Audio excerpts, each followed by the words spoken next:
entrepreneur or even a creator, we don't really delve in like certainties. Like there's no guarantee. And so I think it's finding people, a woman or a spouse who's built to understand that.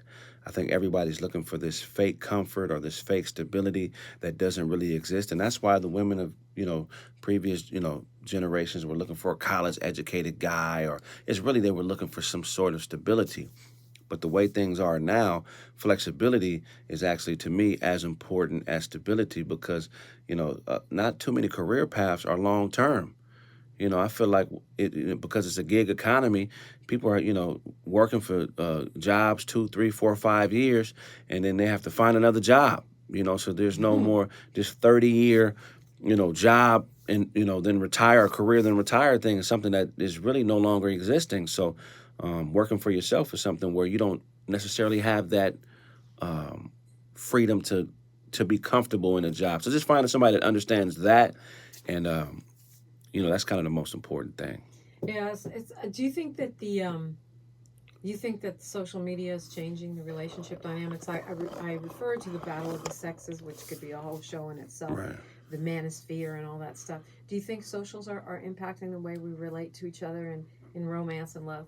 I agree. There's a professor at Stanford. His name is Andrew Huberman, and he did a study talking about porn.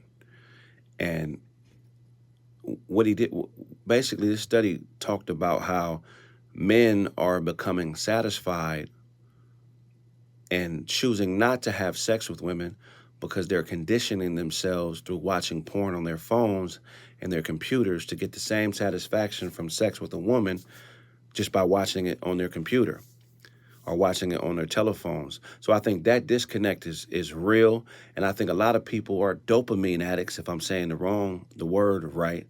And dopamine is not a chemical, but I think it is a chemical. A hormone. Hormone, right. That is released in the body that helps you experience elation. It's something that people who use narcotics, it's something that's released in your system when you use narcotics, when you watch porn. It's basically in charge, when you exercise. When you exercise, exactly. And that's my next point. So people are chasing that dopamine release. They're an addict of themselves. And also, fellas, the personal trainer is the new preacher. He's ruining relationships. Ooh. Because he's molding your woman in the image of what he thinks beauty is, and he's correcting her, and she's submitting to him and submitting to his will of what he thinks she should look like. And in that process of personal training, there's a chemical released into the body called oxytocin. Okay, more on this when we come forward on KBLA Talk 1580. Ooh, the personal trainer is a new preacher. I think so. That's funny. I just switched to a woman. I don't have a personal trainer, but now I'm on one. You gonna tape our last segment? Yeah. Hi, I'm Amelia. Hey, how you doing? I'm good. How are you? Amelia, Kraig, Amelia. Amelia is our one and only intern. Oh, okay. Oh, that's dope. So she's gonna. Yeah, I'm just gonna come in and take a quick video for her socials. Oh, no worries. Yeah, let's do it. All right. So I'm just gonna start around here, and then I'll go around. Okay, we're good. Craig's used to it. He's always in a studio filming a thing. Oh yeah. Yeah. He's fine with it. All right. 30 seconds. Okay. All right. This is the 3-minute segment. Is this 30? Well, we're going to the top of the show, so it's 55. We're going to the end, so we got 5 minutes. Okay. But she'll probably just take about a minute. Yeah. So I'll set some. I'll just introduce you, and you can just. Is Okay. it alright if I just sneak out during? Yeah, that's fine. Yeah. Okay. I just don't want to make too much. Just noise. don't slam the door. Oh yeah.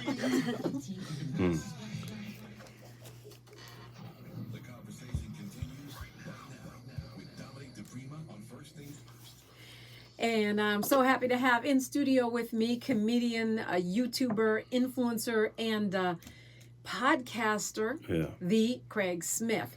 Man, you got a lot going on. Too much, a whole lot. Yeah, but you said the personal trainer is the new preacher because he's molding people into what he thinks they should be, and that's somehow impacting relationships? I think so, because the more time your woman spends with another man, especially under duress, which is why the personal trainer thing is compared to a preacher, because preachers would deal with your woman when she's in spiritual duress or needs guidance, and that would strengthen her bond with him, and I feel like weaken your bond with her. But with personal trainers, they're under duress because they're lifting weights together.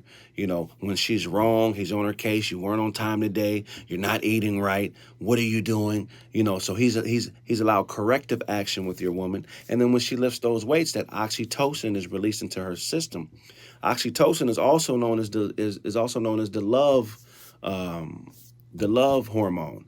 And when women have kids as well, that's released, and that's one of the things that makes a woman bond with her child. It also works in bonding with men, because when they're under duress physically, whether it's sexually or lifting weights, whoever is around your woman the most consistent when she's releasing this chemical. Well, I mean, that would work the other way around too. Like if you had a woman, a personal trainer, I should be careful not let my. I agree, man be 100%. Or, whatever. Y'all should be working out together. Your sexual orientation is. Really? You should be working out together, I believe. Because a lot of women don't want to work out with their man because they don't want him to see us with our hair crazy and right. But work out with the personal trainer guy. Tell him all your problems with your man. So it's like it's deeper than just getting in shape physically. Getting in shape mentally, and then being able to lean on somebody for guidance that is not your man. You're banking things into a place that may potentially be harmful for your relationship, I believe. Wow.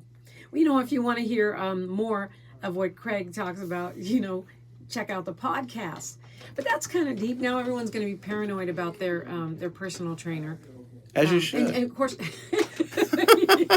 that's the whole point of it. Yeah, but okay, so depending on your sexual orientation, if you're, lesbian, then you don't want your woman with a woman personal trainer. Right. If you're, I think lesbians are just more jealous of men than they are of other women. Really? Specifically masculine lesbians. We're probably going down a road that I don't want to go down with just 2 minutes left in the show. You got theories about everything. Yeah, we're just having fun. And how would you know that? Well, just based on my experience. But what are they called? Studs? Yeah. I do not claim to be an expert. I'm not an expert, but I do know that there's a level of insecurity for women who are masculine that date women and having their woman around a man. And men like to say, that they're not jealous of other women who are lesbians because it's like, oh yeah, bring it on. Yeah. Except for that a lot of times they wouldn't be invited.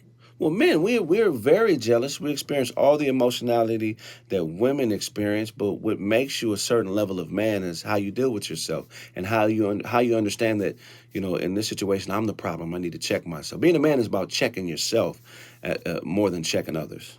Well, we're right back where we started, Kraig Smith, which is accountability. Yep. And empathy. Indeed. Yeah. Accountability and empathy are number one in my life. Not fake accountability and not narcissistic empathy. Right. Indeed.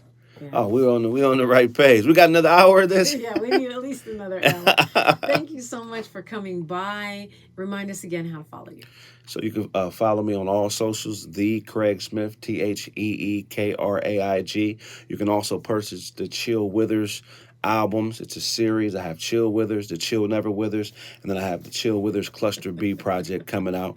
Then the Get It From God stand-up album will be out at the end of the month. You can also check me out on my website, thekraigsmith.com. I also have a festival, a music and comedy festival called the Get It From God Music and Comedy Festival. It's a streaming festival where you can see some of the dopest underground artists. You just pay $10 on the Caffeine app, and it enables you to watch it. We had Miles on there last week. We had a 3-hour festival with some of the dopest artists. So this next one I should have Tweet on there possibly if she agrees, and some other artists. So check it out and support, man. A true underground artist.